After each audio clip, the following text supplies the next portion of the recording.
Olá, Renascer, olá meninos, Lúcia, professora de História. Nós estamos voltando às nossas atividades após as nossas férias.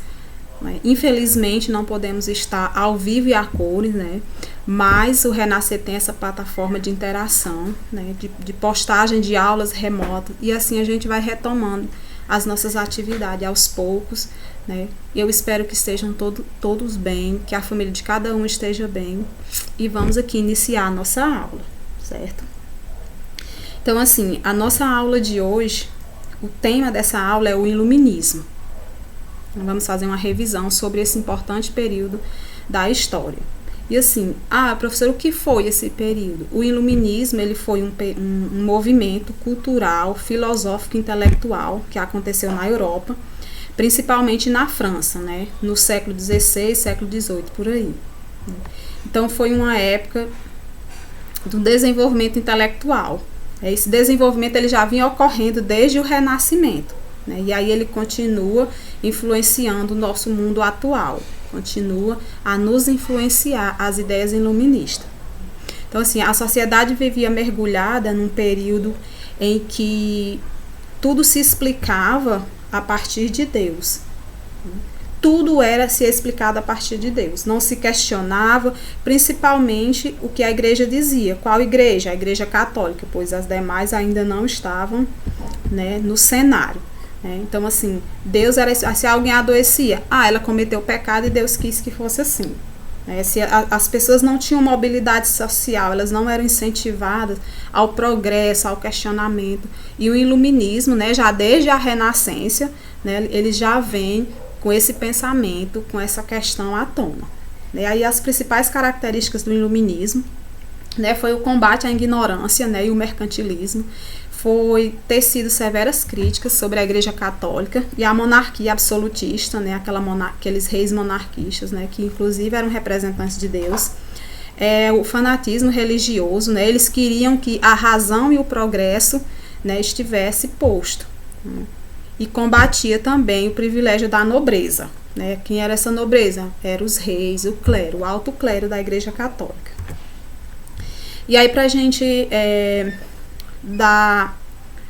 passar por esse conteúdo, eu trouxe alguns nomes importantes, né? Tem outros, mas se nós observarmos o pensamento deles, nós já conseguimos captar o que foi o iluminismo. Né, o que era e o que iria ser a partir do pensamento desses filósofos. Né?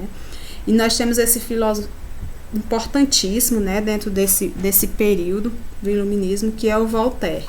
Ele foi um francês, ele era crítico ferrenho da Igreja Católica, da intolerância que imperava e da monarquia.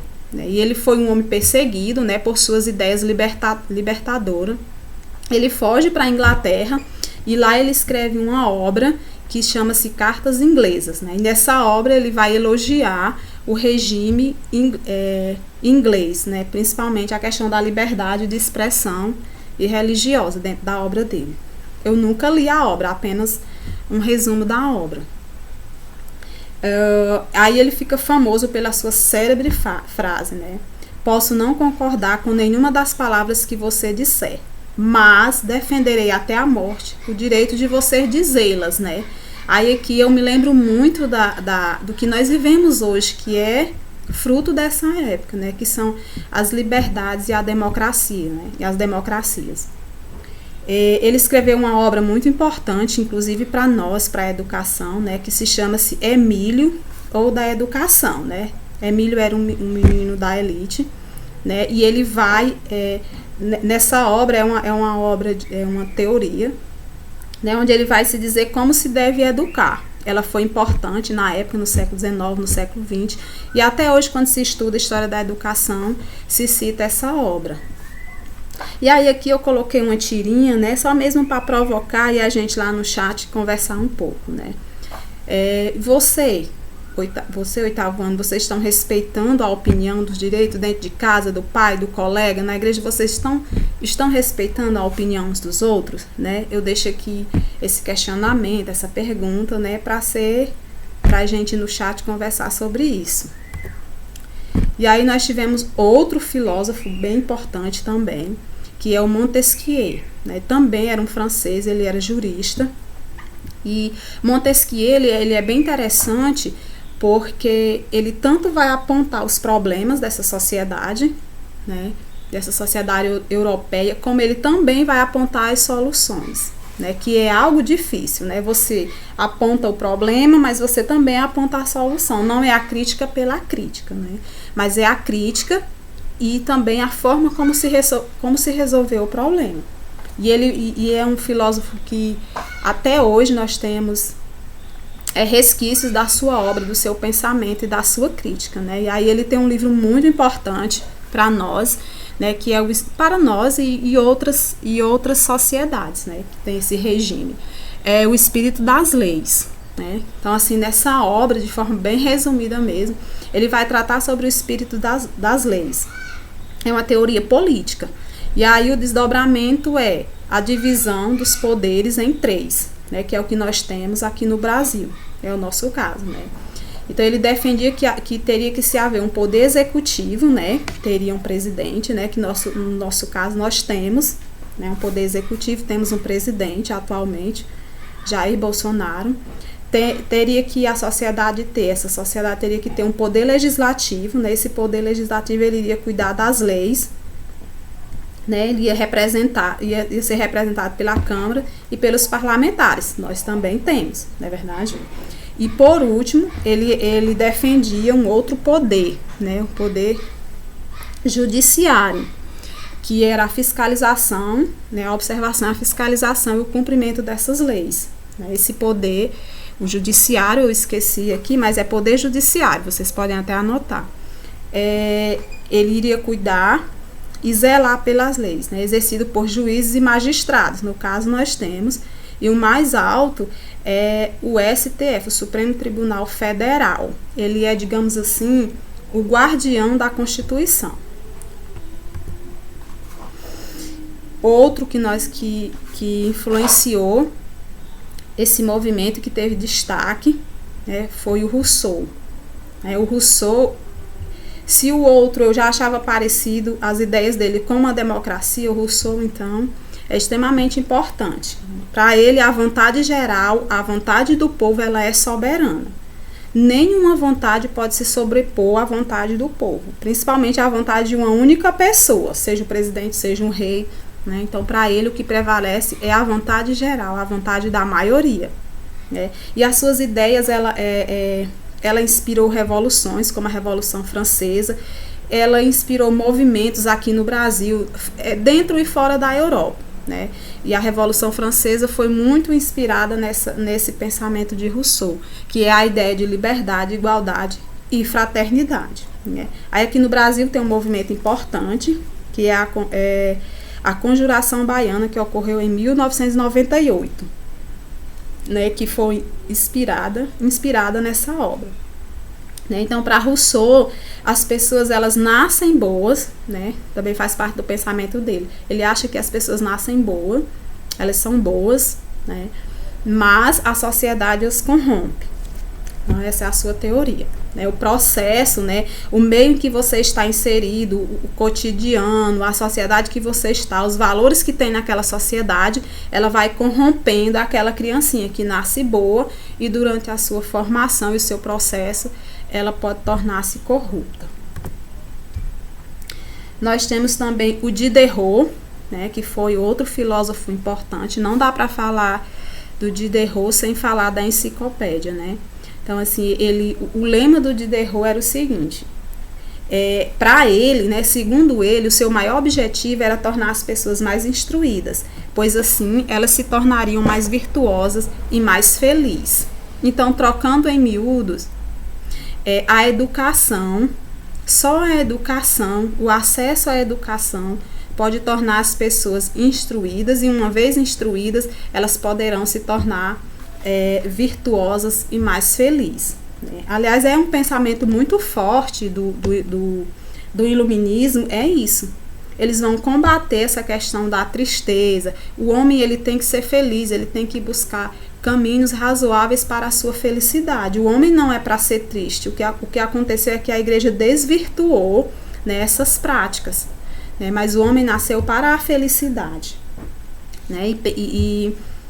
E todo esse processo de forma racional e não de forma alienada.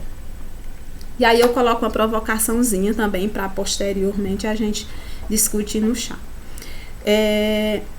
Você concorda com a opinião de Diderot? A sua opinião é que a educação, a instrução, ele pode tornar uma pessoa feliz? O conhecimento pode modificar a vida de alguém? Guarde aí, meninos, que já já a gente retoma isso aí.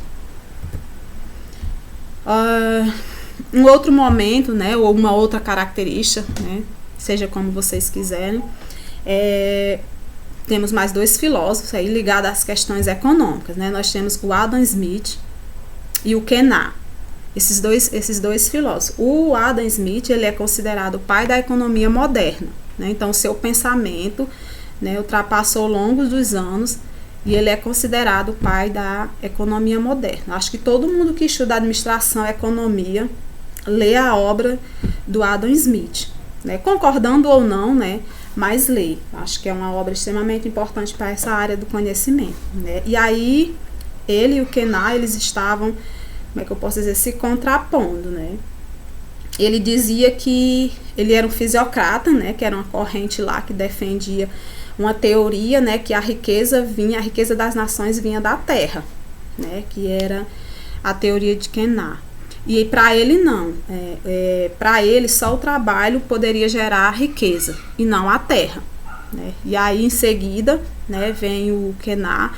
Ele também era um homem de sua época, ele era filho de agricultor e ele era adepto da fisiocracia. Ele destacava que a agricultura como sendo a fonte de riqueza de uma nação. Aí você pode concordar ou não, pode trazer outros questionamentos também. Nós vamos para o segundo capítulo, revisionar um pouquinho aí a Revolução Inglesa, né? Foi um outro movimento ocorrido na Europa, né?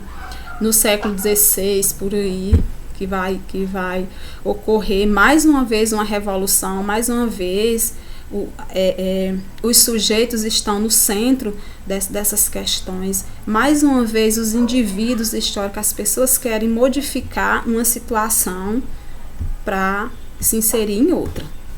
Aliás, o processo, né, a humanidade ela está sempre nessa busca, né?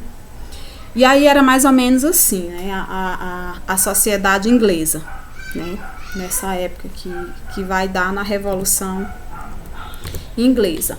Era uma monarquia absolutista, né? O rei era o todo-poderoso, né? E uma monarquia absolutista, cheia de privilégios, né? Uma política mercantilista associada ao corsário. O que é isso? Era a prática de usurpar, né? Os corsários ficavam no mar usurpando navios de outras nações, de outras potências ou de outros países, né? Então a Inglaterra, essa elite inglesa, ela vivia essa prática, né? E aí tinha o enriquecimento da burguesia, né? Era uma agricultura de subsistência, né? Que posteriormente vai se transformar numa agricultura comercial e de cercamento, né? Ele vai sofrendo esse processo, né? E gerando insatisfações. E aí é muito importante a política do cercamento, porque foi uma política, né, praticada pela Elizabeth I, onde desocupavam as terras dos camponeses, né? E essas terras passam a ser, elas são usurpadas, tiradas, os camponeses são expulsos. Aí tu consegue imaginar aí o tanto de gente insatisfeita com essa política, né? Uma elite cada vez mais rica e o camponês, o pobre, cada vez mais pobre. E aí essa política do cercamento, que era essa desapropriação das terras camponesas para a criação de ovelhas, né? Para o aproveitamento da lã, para a indústria têxtil, né? E aí, à medida que a Inglaterra ia tendo conquistas, né? O Henrique e a Elizabeth, né, uma parte da população estavam descontentes, estavam querendo melhorias, né, viver de forma mais digna, né, e os conflitos vão se acirrando, né? As tensões sociais vão aumentando e elas vão inchando, e são vários atores sociais ali, cada um querendo algo, cada um buscando uma melhoria, e claro que uma hora isso ia explodir, né? E além disso, nós temos também dentro dessa sociedade a questão religiosa, né? Nós vamos ter aí 2 grupos, né, que vão se chocarem, aí os interesses vão se chocar, que é o puritanismo, que eram os burgueses, e o anglicanismo, né, que estava ligado à alta nobreza e o rei, certo? E aí vão se enfrentando,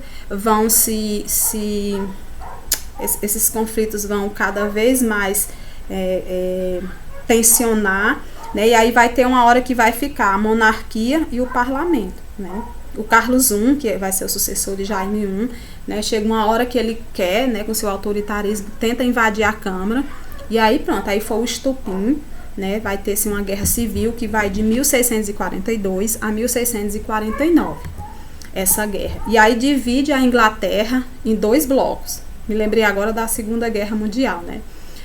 Da Primeira Guerra Mundial, vai ter esses 2 blocos, né? A Inglaterra vai ter do lado o rei com a alta nobreza, né? A burguesia monopolista, anglicanos ou católicos, e do outro lado o parlamento, a burguesia comercial e a manufatureira, né? Os puritanos ou presbiterianos. Então vão ficar esses 2 lados, né, medindo forças, certo? E aí o que vai acontecer? Vai entrar um sujeito, né, nessa história que vai redefinir o rumo das coisas, que é o Oliver. Ele é um líder puritano, né? Ele é um religioso puritano, né? E ele vai, ao longo desse processo, liderando batalhas e tendo vitórias sucessivas uma atrás da outra. E ele tinha uma teoria e uma prática, né? Que promovia-se as pessoas de acordo com a sua competência. E aí ele vai usar-se dessa técnica com os seus soldados, né? Ele só promovia os soldados de acordo com a sua competência. Não é porque eu sou de uma família bem nascida que eu vou ser promovido, não. Era essa lógica da competência. E aí em 1645, mais ou menos, ele põe fim à luta. O rei Carlos I é condenado à morte, ele é executado, né? E o Oliver assume o poder. Até aí, meus queridos, tudo bem? Então, nós podemos pressupor o seguinte: se Oliver assume o poder, criticava a monarquia, né? Então, vai se ter um período de paz, um período onde as pessoas vão ter liberdade, vão poder exercer o seu culto religioso? Não. A República de Oliver, ela vai ser muito parecida com o absolutismo clássico, né? E aí, mais uma vez, dentro desse novo contexto, entre aspas, né, onde Oliver está no comando, ele vai entrar em guerra, os conflitos vão voltar à tona novamente, porque assim, a política dele vai agradar a uns, mas vai desagradar a outros, né? Então aí ele cria os atos de navegações, que é praticamente uma guerra, né, contra a Holanda, né? E esses conflitos se intensificam, né? A sociedade cada vez mais conflitante, se chocando entre si, né? E aí ele se autoproclamou o Lorde Protetor, né, da sociedade inglesa, torna o seu cargo hereditário. Enquanto vai acontecendo os conflitos, as guerras, as atenções voltadas para outra coisa, ele vai aqui cuidando do que é dele, tornar o cargo dele hereditário, né, de pai para filho. Ele é o protetor, né, mas aí ele tem uma coisa, ele não aceita a coroa, né, mas esse gesto não muda em nada, né. E aí, na prática, né, o governo de Oliver foi muito parecido, né, com o clássico governo absolutista. Sufocou rebeliões impiedosamente, utilizando de violência contra os católicos.